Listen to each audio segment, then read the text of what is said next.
Good evening, ladies and gentlemen. Before we start the proceedings, we're going to introduce, I am introducing Connor Lowe to you. He's going to perform a piece. Connor is one of our music students at Enlighten Education Trust. And then I'll do the warm welcoming. Thank you, Connor.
Good evening, ladies and gentlemen. It's my pleasure to welcome you to the third annual Enlighten lecture at this world-class venue. A warm welcome to all present here. Before I continue, I just want to say that Mr. Dave Shute, our chairman, could not be here tonight, and he's sending his apologies. So, a warm welcome to our respected Enlighten board members. I also want to welcome Dee Powell, wife of our late chairman, Alan Powell. Angela Heslop, former trustee and vice chairperson. Welcome, Angela and David. And Lowell Ferreira, wife of the late Nico Ferreira, former trustee. Thanks for being here tonight, Lowell. Then our funders. Some of them are here tonight. Our valued partners in education in the Overstrand. Quite a number of them are here tonight. Our principals, our teachers, our early childhood development teachers. We don't like calling them practitioners anymore. Parents, our friends, even from afar, and Enlighten staff. I also want to welcome our online viewers. We are delighted that you have decided to join us tonight. Your support means the world to us. Then a special word of welcome to our guest speaker, Professor Michael Lecordier and Mrs. Lecordier, who so graciously accepted our invitation. Professor Lecordier is an NRF-rated researcher and Vice Dean for Teaching and Learning in the Education Faculty at Stellenbosch University. He is a former language teacher, school principal, and circuit manager for Stellenbosch and District. He holds a doctorate and a master's from Stellenbosch University and qualifications from the Universities of the Western Cape, UNISA, and Stellenbosch's Graduate School of Business. He's the author of more than 30 books, 20 book chapters, 40 accredited articles, and more than 400 opinion articles on education and social justice. He has delivered many papers, nationally and internationally. He has served his community in various leadership positions. As chair of the Western Cape Language Committee, he's the co-author of the Western Cape Language. He's the co-author of the Western Cape Language Policy, and currently he's the chair of the Hek Jan Marais Fund and an ambassador for the Rapport Onderwysbeurs. Professor Le Cordeur has received various awards, amongst others from the South African Academy for his contribution to education, the Rector's Award, the Neville Alexander Award in 2020 for lifelong contribution to language, and he received Stellenbosch University's prestigious Chancellor's Award. I'm happy to say that he is a champion chrysanthemum grower and married to Sonia, a former language teacher. The couple have 2 children, both already graduated from university. Welcome, Professor and Mrs. Le Cordeur. It's an honor to be graced by your presence tonight. Many of us regularly listen to your talks. Some of us have studied and taught with you, and we feel privileged that you could take some time out of your busy program to be with us tonight. We look forward to your presentation. It takes a whole village to educate one child, and the role of parents and the community in the education system. Thank you, Professor. Over to you. Okay.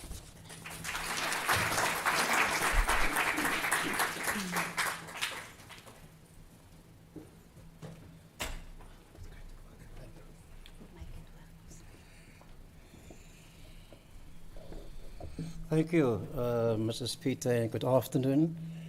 Good afternoon, everybody. Mulweni. And thank you once again for the invitation. Me and my wife, we are honored to be here tonight. And you live in a very beautiful place. Hermanus is a beautiful, beautiful, beautiful town.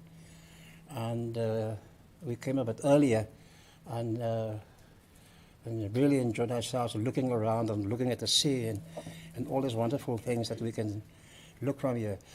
Allow me to thank you for what you are doing for children.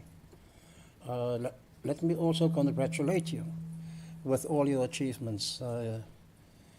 The board of directors, trustees, your CEO, Ms. Peter, the project manager, Mr. Nissen, and all your donors, everybody who are contributing.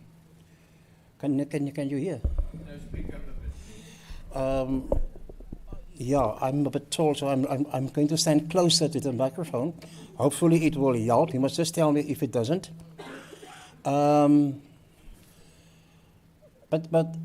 this is, I can say, this is a team effort. And it's also clear to me that you are working as a team. And because of that, we are seeing the successes that we have here tonight. I was watching, the kids here on the screen and the young gentleman here on the piano. Congratulations. You are doing absolutely phenomenal work. And you should be very, very proud of yourself, all of you who are contributing to this very successful story. But where does it all start? Education, what I see here tonight is a very success story. And like I said, I want to congratulate you and I want to motivate you to continue with what you are doing, because one day all schools are going to be like this. But we have some distance to go before we will get there. I'm speaking to you as a former teacher, like you here. You've heard. Thank you, Ms. Peter, for introducing me so eloquently. Me and my wife, together we have more than 60 years experience of high school teaching. And I think I've seen it all. I met Letitia Sneeman when she was still the principal of Rennie's Girls' Eye in Stellenbosch. I was a young principal then, and later I became the circuit manager for Stellenbosch, and we continued to work together. And I still remember the day when you said goodbye to us there in your school. We've taken a photograph, as you will remember. And she can tell you, I've seen it all. I've worked in very, very poor schools like Kayamandi High School and Ikaya Primary School, where we have more than 2,000 learners in one school, more than 60 learners in one classroom. And I've worked in schools like Rennie's Girls High and Paul Roos Gymnasium. I've been a principal as well of a high school for some time. So I'm happy to share my little experience with you, and I'm also happy to share with you how I think the community as a whole can play a role to educate our learners. And I name my little speech here, it takes a whole village to educate the child. It's an old African proverb, and I'm sure you have come across it, sometime in the past. But so what are we doing here tonight? We are here because we have the best interest of our learners at heart. We are here because we are concerned about education in South Africa. And we want to ensure a bright future for all our children. Eventually, we want to make a difference to what is happening here in our schools. And we want to make a difference in the lives of our children. But what exactly is education? I don't have to introduce that gentleman to you. He has said that education is not the learning of facts. I so often hear my students say that tonight we are going to study. And then what they're actually meaning is that they are going to try and memorizing facts, that they're going to reproduce tomorrow morning in the exam, that is not education. That is not learning. Education is the training of the mind to think. And I would like to think that the future of the world is in our classrooms here today. Having watched your beautiful talent here tonight, who knows where this young man will end up one day. But he is the future of our world. He is the future of South Africa. And today he is just a boy somewhere in a classroom. And we need to take care of those talents that we have. But everything is not as nice. Ask anybody who are in education, and they will paint you a very, very dark picture. And these are only a few facts that I came across as I moved on through my education career. At this moment in South Africa, more than 86% of public schools don't have laboratories. But yet we expect them to pass mathematics and science and all of these difficult subjects. 239 schools have no electricity, and I don't mean during load shedding, I'm meaning every single day. They can't use a telephone. They cannot use this wonderful technology. Almost 3,000 schools are still battling with pit toilets. And many learners have to walk long, long distances to school. I've been the headmaster of a school on the outside of Stellenbosch, and most of my learners had to be bring in by buses to the school because they were living on farms. And there were days that I had to wait for them before I could ring the bell to start the school because something has happened to some of those buses. Yes, South Africa love their sport, and we are fond of rugby and cricket and soccer, but so many schools don't have sport facilities. So many schools don't have a library. I'm trying to say to you that our education system is broken. That our education system, the environment is not conducive to teaching and learning. Most of our schools are overcrowded. Most of our schools, you have a situation where there's only 1 in 4 schools who have enough books. I say, during the COVID pandemic, I always use the metaphor by saying the education system is in the ICU. And I can again, I don't want to elaborate again. I have just shared with you. But there's an international report that came out a few years ago about our education in South Africa, and that is very concerning, because that international report said that we need to be very concerned if we looked at our education system. Just last night, it's not in my presentation here, but just last night I saw on television that there was this huge research project in the Western Cape only about preschool services, and I can see some of the people are nodding here in the audience. And according to that research report, the Western Cape are not even close to doing what we should be doing for grade R learning, for learners of 4 and 5 year olds. There's a lot of work that we need to be do there. Now, that was only in the Western Cape, but I can tell you the rest of the country is not very much different.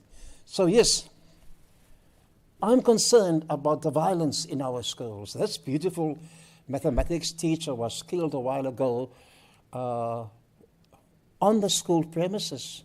He was shot, and he was shot because he was trying to install discipline in the school.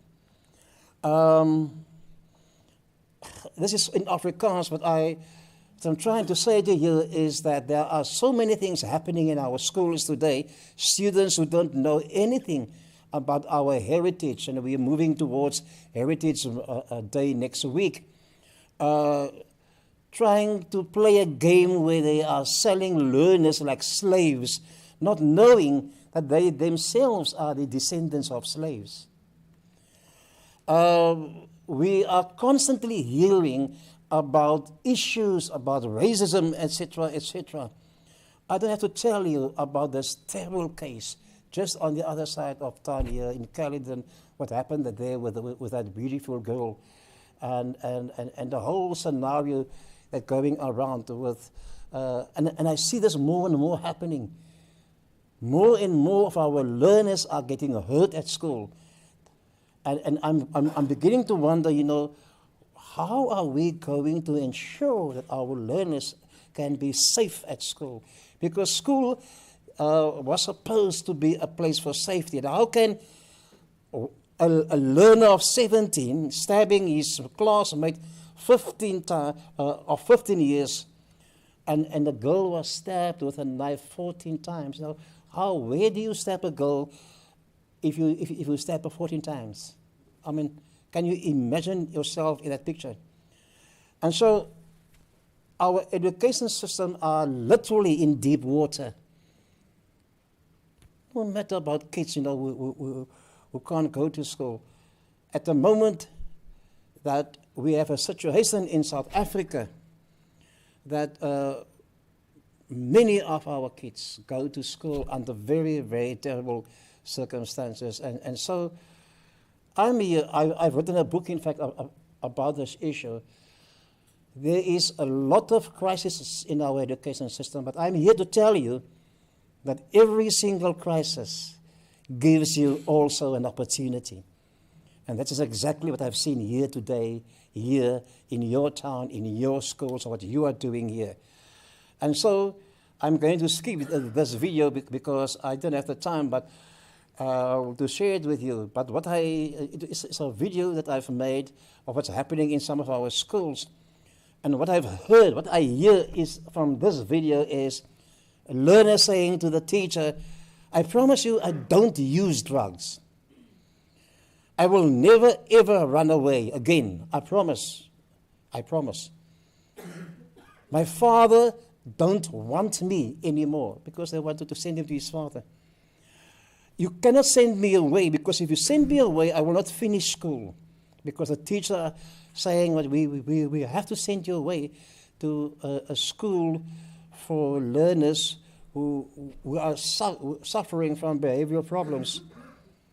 And then she says, I hear you have good intentions, but you don't show any respect to other people. You don't do anything to show to us that I can trust you. And the teacher saying, as a teacher, I don't have the time. You can just look at that. I don't. Oh no, I'm too quick. Where is it out there? I don't have the time or the knowledge to give you what you need. Many of our teachers are sitting in schools and they would love to help, but they cannot. They just don't have the resources. And so we are thinking of sending you to a youth center that is equipped to help teenagers with behavioral problems. Many teachers here today are confronting with that situation. And for many of them, and he himself say, it might be too late. But here we see something is happening. Yes, we have the best constitution in South Africa. And that constitution says that it will heal the divisions of the past. It will improve the quality of life of all our learners. It will build a democratic society. It will build a united South Africa. But what we see is very far from that. Our levels of literacy are in fact very, very poor. And I don't have to tell you about it. You see that on the news almost every single day. We've seen it last night again. The fact of the matter is our learners cannot read for comprehension. And so when I was reading through your vision, and thank you for sharing your annual report with me, Ms. Peter, I saw there that one of your vision statements is that you want to improve the literacy levels and the numeracy levels of your learners, which is absolutely fantastic. Because a child who cannot read, cannot study, cannot learn, cannot go anywhere. You've got to start there. So well done to you for starting at the right place.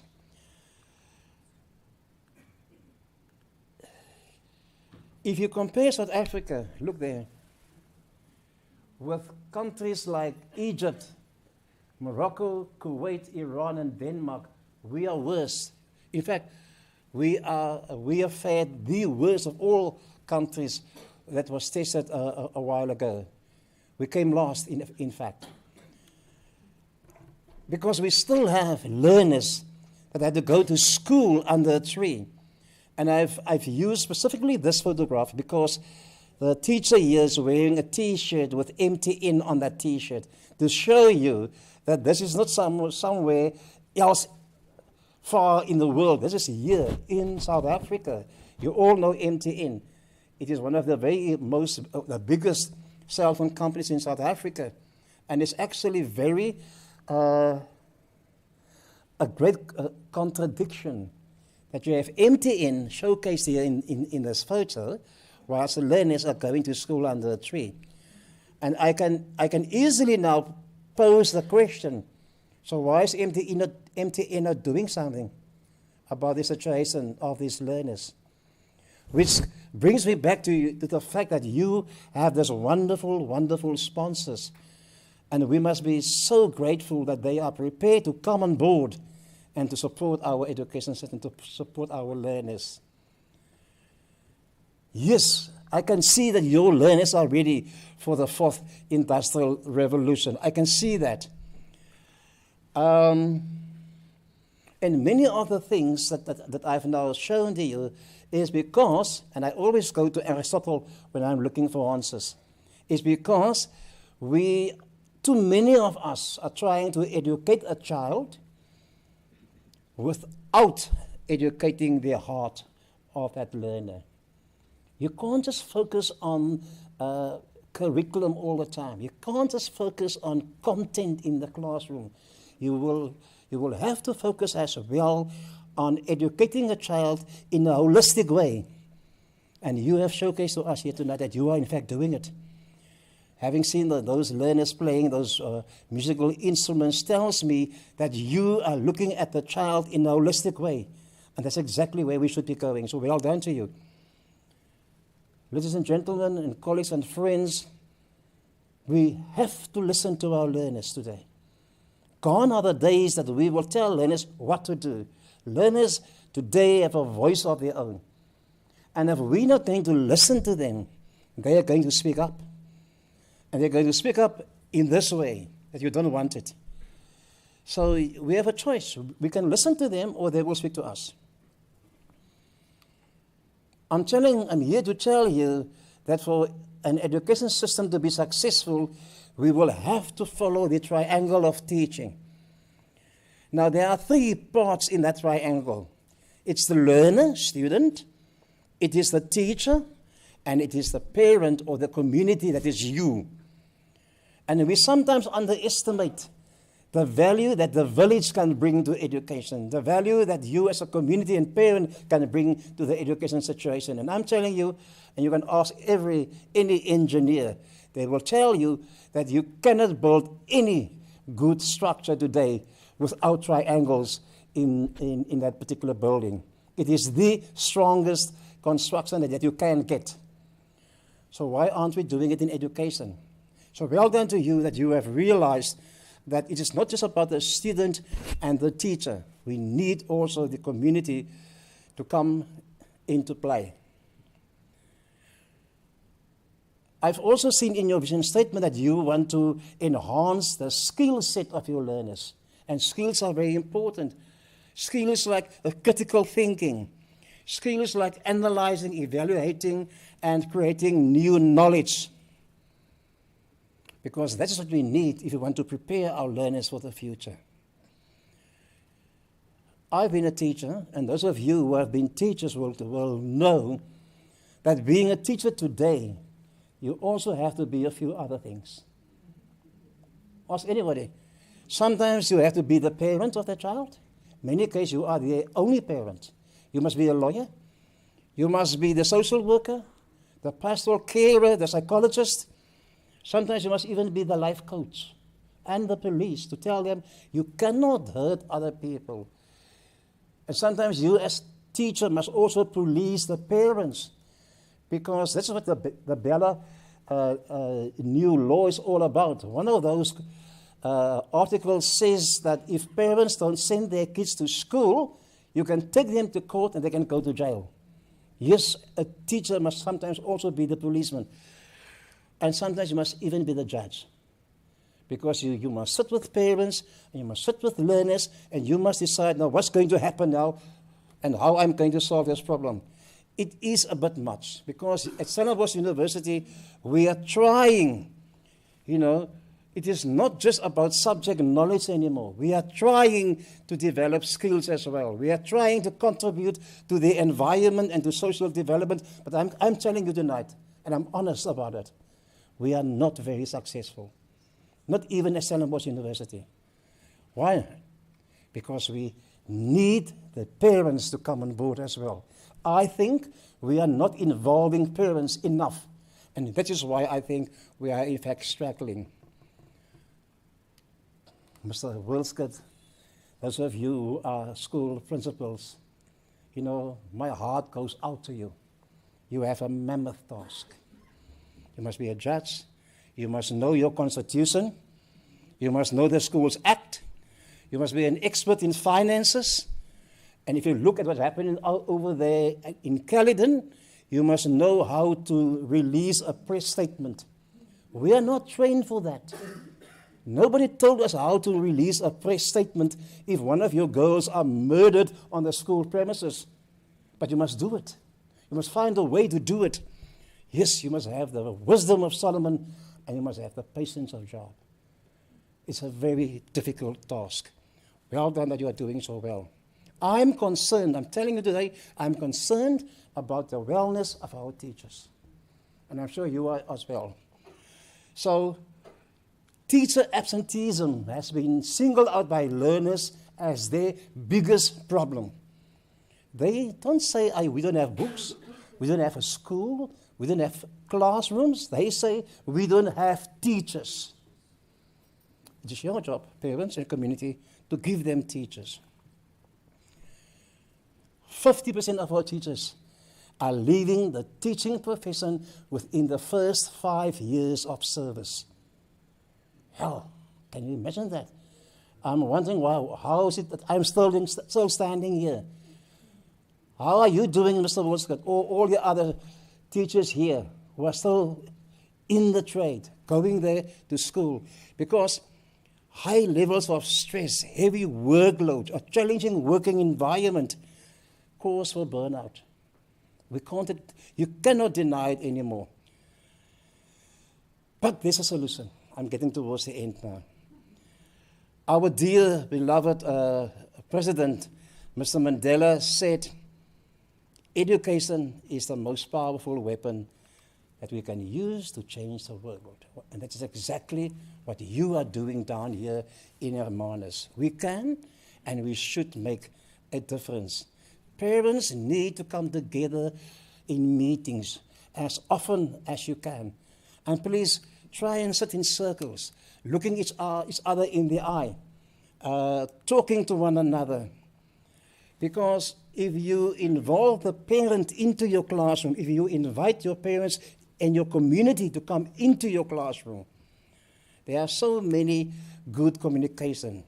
They can offer you solutions. They can give you support.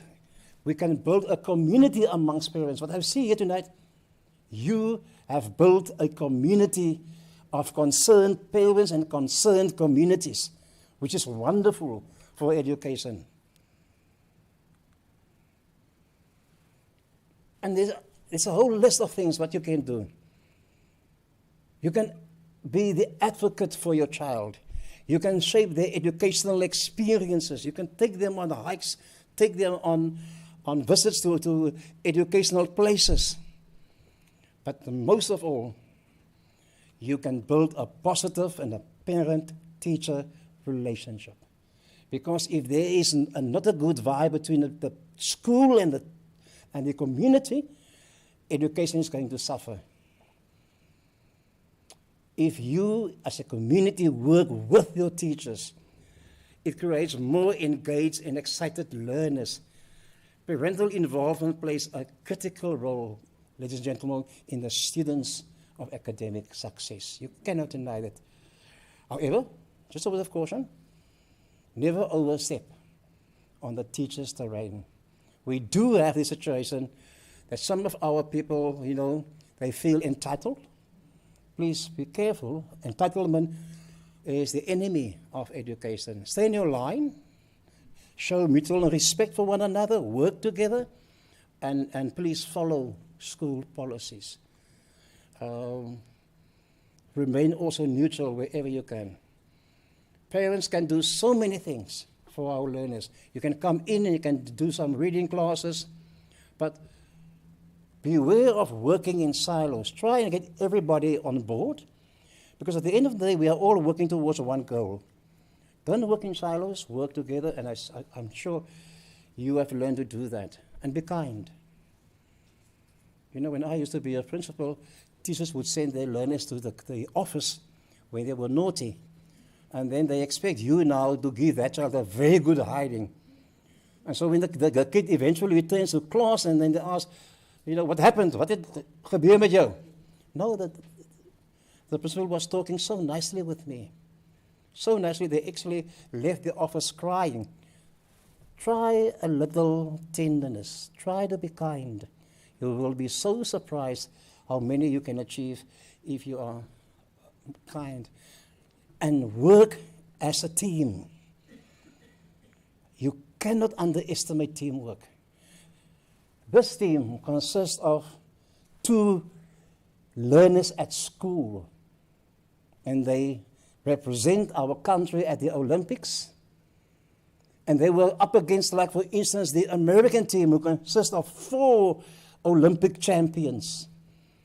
Doesn't matter how good you are, but if you cannot work together as a team, you will fail. The American team lost the baton at the first takeover, and gone were 4 Olympic champions. They came last. This team got the silver medal, albeit the 2 of them were very, very young, still schoolboys, because they managed to pull all their resources together and to work as a team. Well done to them. At the end of the day, it's our job to change the lives of kids. When parents get involved, kids do better in school. It's a fact. It has been proven over and over again. So from my side, parents, you can do more than teach. You can give impact beyond the classroom. And we've seen it here today. Remember, that's my last sentence, a parent needs to be a friend and a mentor to our teachers and to our learners. You need to be a friend to the school, not the enemy of that particular school. The road ahead for all of us, support, support, support. Ask questions. Don't accept anything for granted. Work together as partners. Teachers and parents and the community and the school, we ought to be partners, not working in silence. Technology, technology, technology. Well done. You have exciting technology. I'm telling you, your technology is better than that of the University of Stellenbosch. Support to staff members. Always looking for opportunities for our learners. And emphasizing the team above the individual. Ultimately, our aim is to change the lives of our children. I thank you, ladies and gentlemen.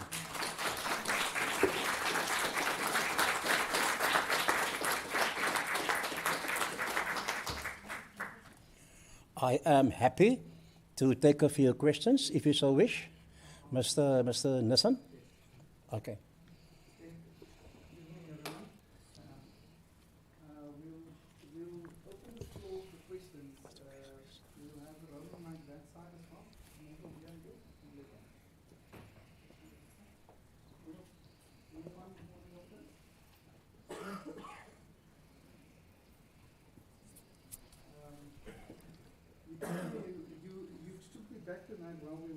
You took me back to my first day as an educational student. Brian O'Connor, the lecturer, and that triangle was the first lesson. So wow. You took me back many ages. So any questions? Yes, dear. Jump in. Sue, you can go. Very scary. Okay. Thank you so much, Professor, for sharing what you did. My question is it coming through? It's fine, we can hear you. Okay, Please. good.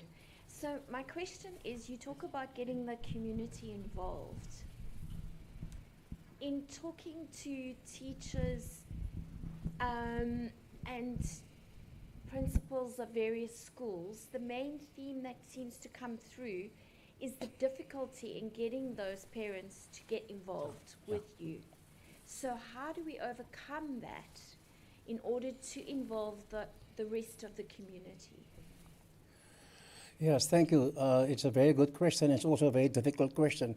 And if we knew the answer to that, we would have been in a better situation in South Africa today. But we need to keep on trying. We need to make plans to get our parents to school.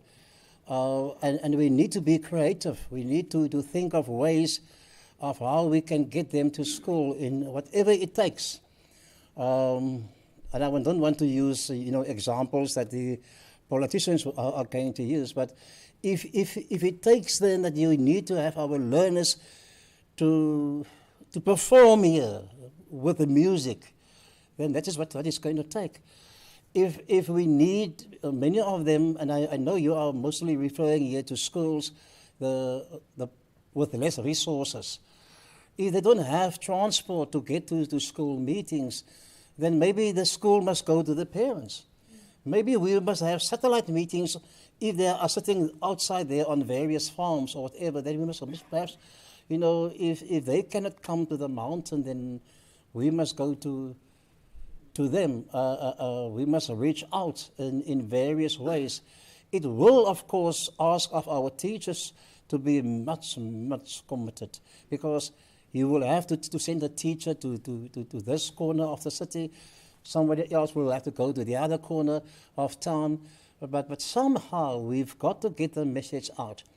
And yeah, I I have learned that the best thing that you can do to get a parent to a school, if that parent is going to see his child doing something on that particular night.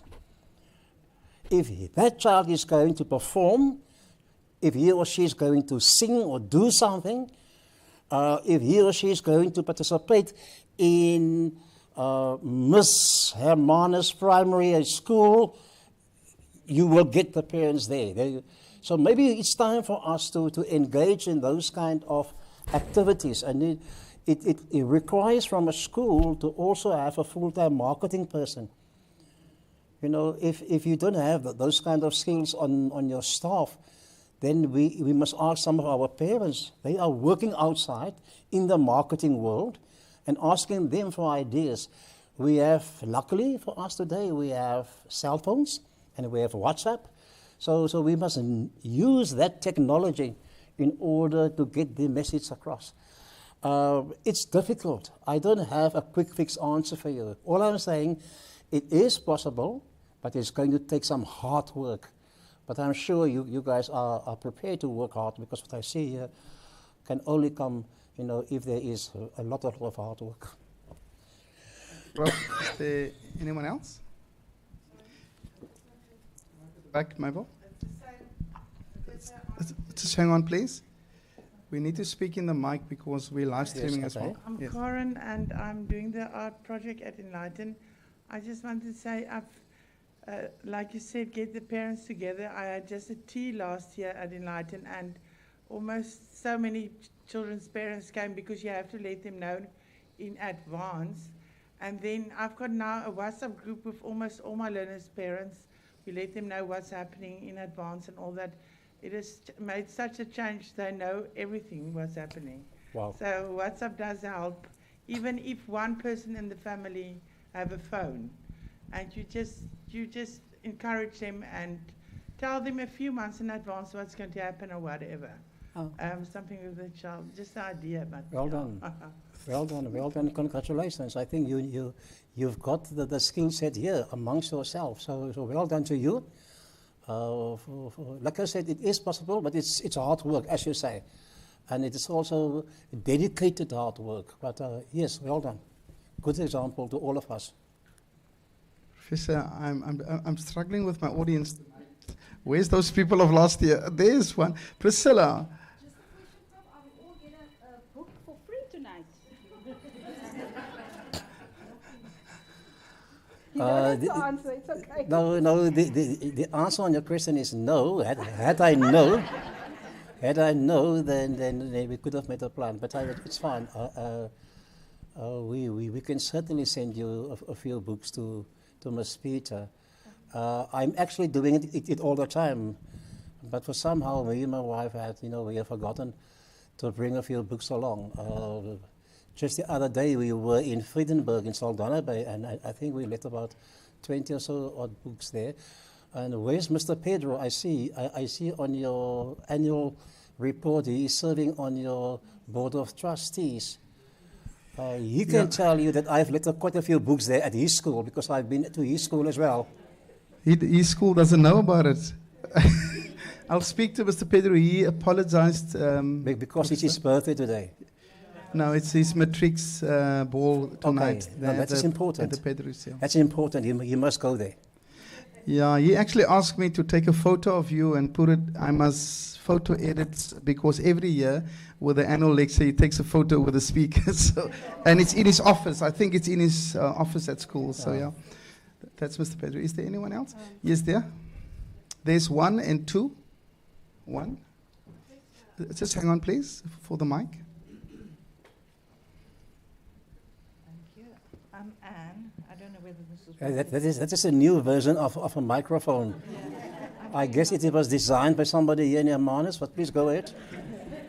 You are encouraging the inclusion of parents in the schooling system.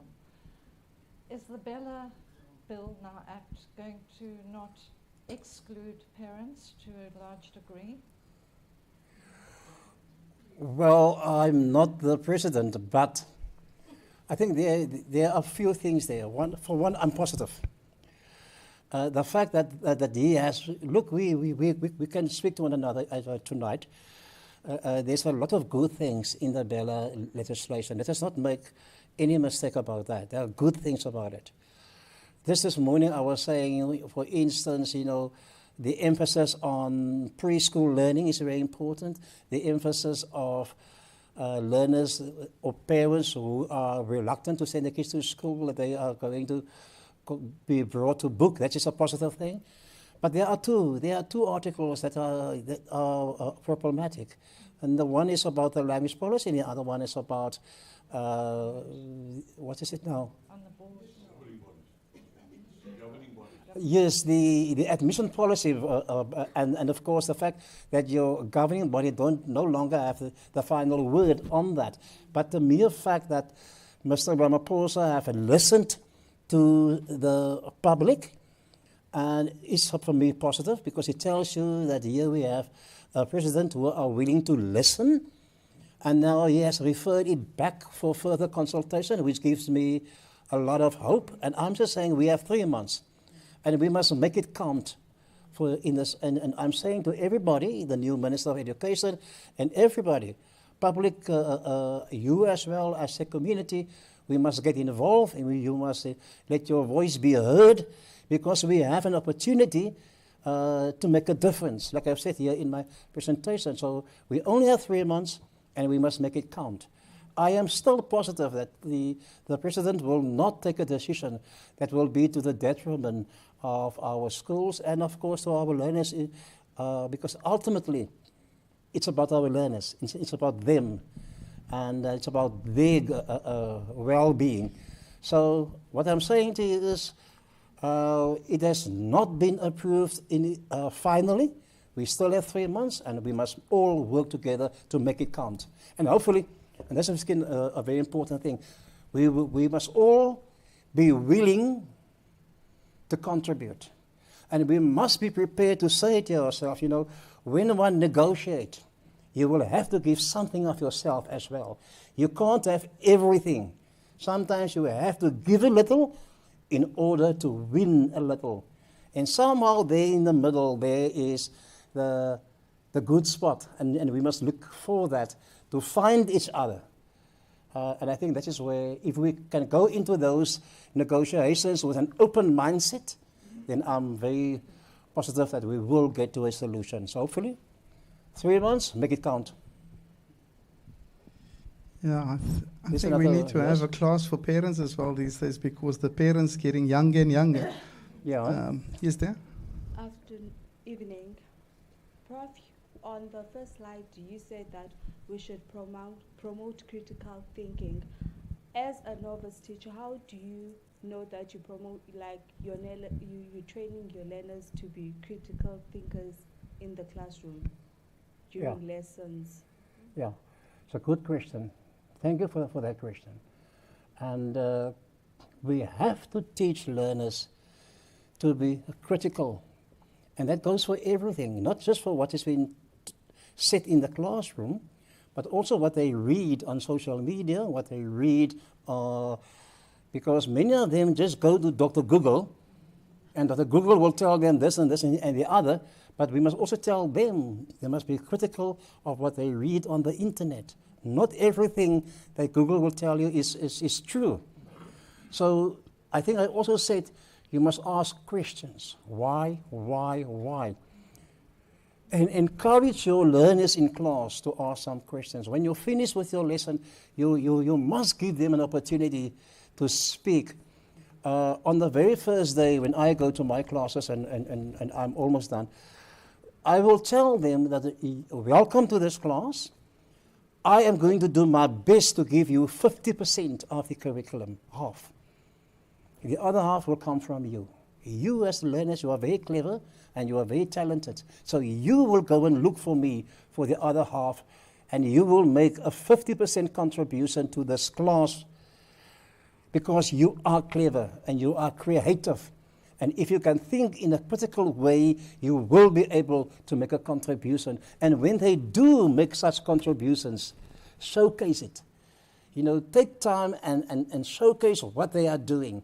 and give them credit for their new ideas and their new suggestions, because by doing that, giving credit to learners, you will eventually encourage them to think in a creative way, but also to think in a critical way. And that's how we're going to develop the new thinkers of tomorrow and the new thinkers of our future.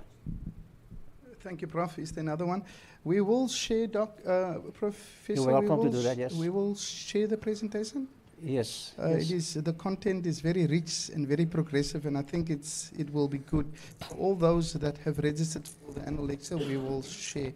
Priscilla, you go. Yes, thank you very much again, Prof, for reminding us of that beautiful African proverb that says, if you want to go far, go alone.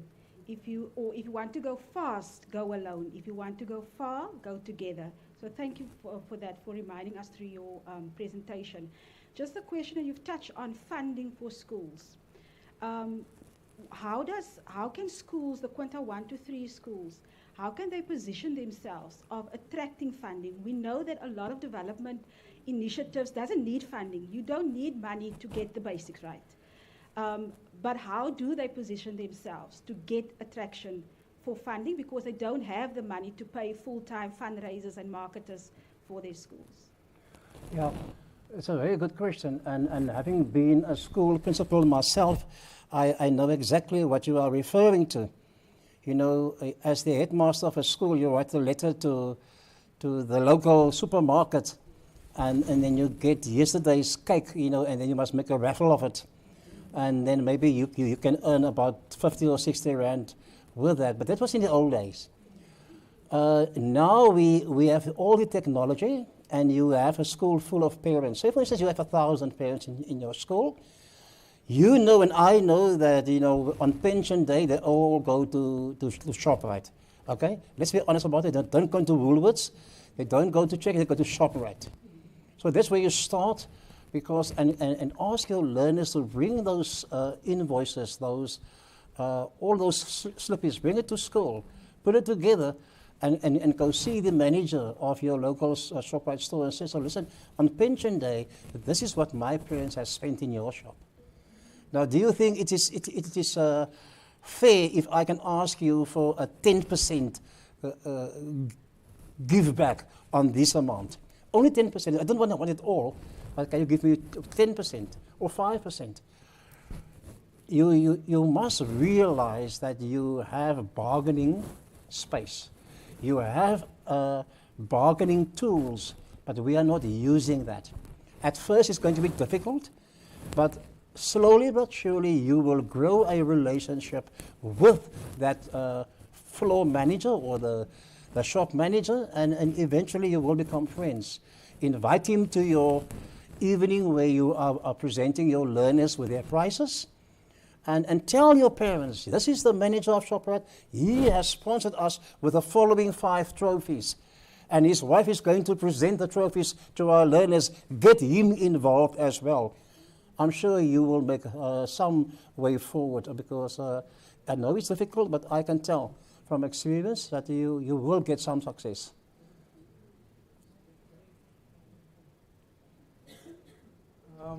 Final round, is there anyone? Prof, I think there's someone. You go for it. But we need it for live stream. Our people online needs to see it. I think there's a white elephant here tonight. What about all the teachers that need to go? We don't talk about that. And that is very scary, I think, for a lot of the teachers all over the country. And I think there's a feeling of, I don't know if my post is secure. What about the students? I listen to them talking now. They don't want to study to be teachers anymore. Will there be a job for them? And that's one of the big things that I think we need to talk about. Not here tonight, but think about.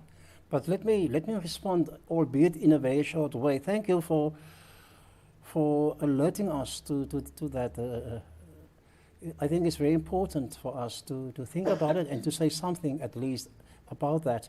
Anybody who have been in teaching would know that, whatever anybody will tell you, the most important resource in schools are teachers. The second phenomenon would then be the parents and the community, but without teachers, teaching is just not possible. And as it is at the moment, our schools are overcrowded as it is. I've shown you some pictures now of schools that are overcrowded. So if you are going to take so many teachers out of school, I think that, the impact of that is going to be devastating, especially to the poor schools, where the governing body they don't have the means or the money or the resources to go out there and to find or to buy another teacher, or at least to keep that teacher, but paying him or her, albeit then a smaller salary, which is what's happening in some of our other schools. So poor schools who are already struggling, they will be even worse off. And I think, I've written something about it, and I sincerely hope that our Minister of Basic Education are going to rethink about all of this, because cutting on teachers is a very, very last option that you should exercise. You must look at all the other options before you go to cut teachers, and it doesn't matter. I hear what people are saying. They say, yes, but we're not going to fire anybody. If you're not wanted here, we will put you in a school somewhere else. But having been in that situation myself before, it is a very, very uncomfortable time for anybody. As a teacher, you lay at night and you are awake because you are wondering, will I be the one who will be declared inabsent? Will I be the one who will have to go? And you can't focus on your work at hand, and your work is to teach. So you are so concerned about your own future that you cannot work with your learners. And the timing is bad because our matrics are trying, to prepare for their final exams. The timing couldn't be worse. As the school principal, you must take those decisions. And you can be as open as you want, and you can be as democratic as you want. People will find a way to criticize you. It doesn't matter. And eventually, you will be the bad boy. You will be the elephant in the room. And so, for politicians to put us under such severe stress, I think is very, very unfortunate. And I sincerely hope that they will reconsider. And I'm actually surprised that the parent community don't say enough about this. Because ultimately, parents, it is your kids who are going to suffer most. So I'm holding thumbs and I'm my fingers crossed that the new Minister of Education will find a way and will rethink, because you can cut on anything if you want to, but cutting on teachers must be your very, very last option. I've given you just my thoughts. I haven't given you a solution, but what I'm saying is that let us hope that people, at least they are going to rethink, and let us hope that we will get to some sort of a solution. We cannot lose so many teachers. We can't. There comes Nikki. Happy to have Dr. Nikki with us tonight. Not as a solution, but maybe getting there, halfway there. Okay. We have many student teachers, and we have been hoping for years that we can move in the direction of internships.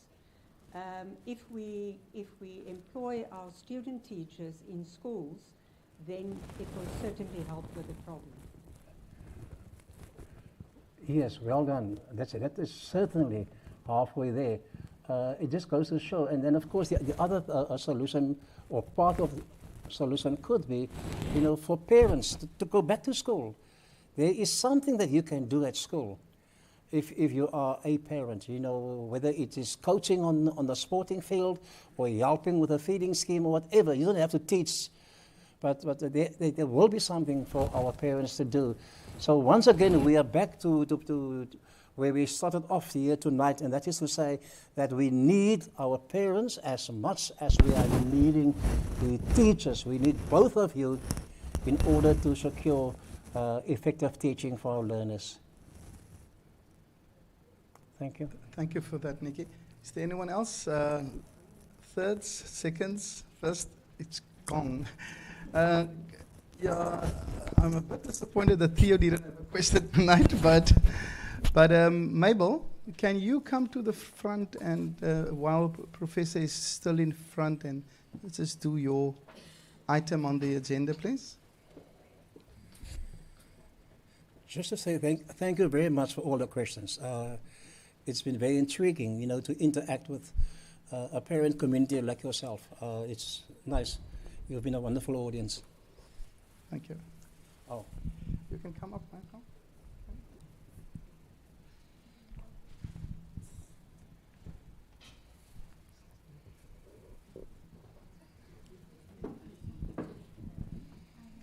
Maybe you can use the mic. Good evening, ladies and gentlemen. On behalf of Enlighten Education Trust, board members, management team, and the staff, allow me to present this gift. Professor, this comes from us. We thank you for accepting our invitation, and we thank you for this presentation. I don't have words. Thank you so much. Your advice and everything that you gave. Thank you so much. Thank you very much on my side. I think I'm very privileged. Thank you. And so, thank you. So it's my honor to hand over to our Vice Chairman of the Board, Mr. Lincoln Wilskett.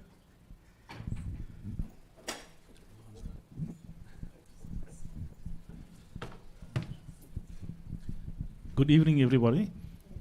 They say I have the last word. I just want to thank everyone. So let me start with you, Professor.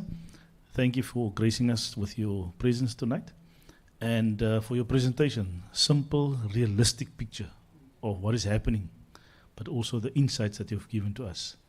Thank you very much, and we look forward to many more engagements. Then to all our funders that's here and that those who are not here also, thank you for your support. We really appreciate it. It makes this possible and what we are doing. So thank you very much. All of you who came tonight, even those that's online, thank you very much for watching, interacting with us. And then the Enlighten board and staff members, thank you for what you have done and making this evening possible. And then Connor, who played this item for us and blessed us with his talent. We enjoyed it. And then Sansa, for, as Professor also said, a very lovely venue. If you look up, I don't know, stars, what it's representing. But we're always learning. And then also to Gilbert Catering. So when we finished here, there's something for you. And so we're thanking them in advance for what we can to enjoy. And safe travels. Have a good evening. Thank you very much.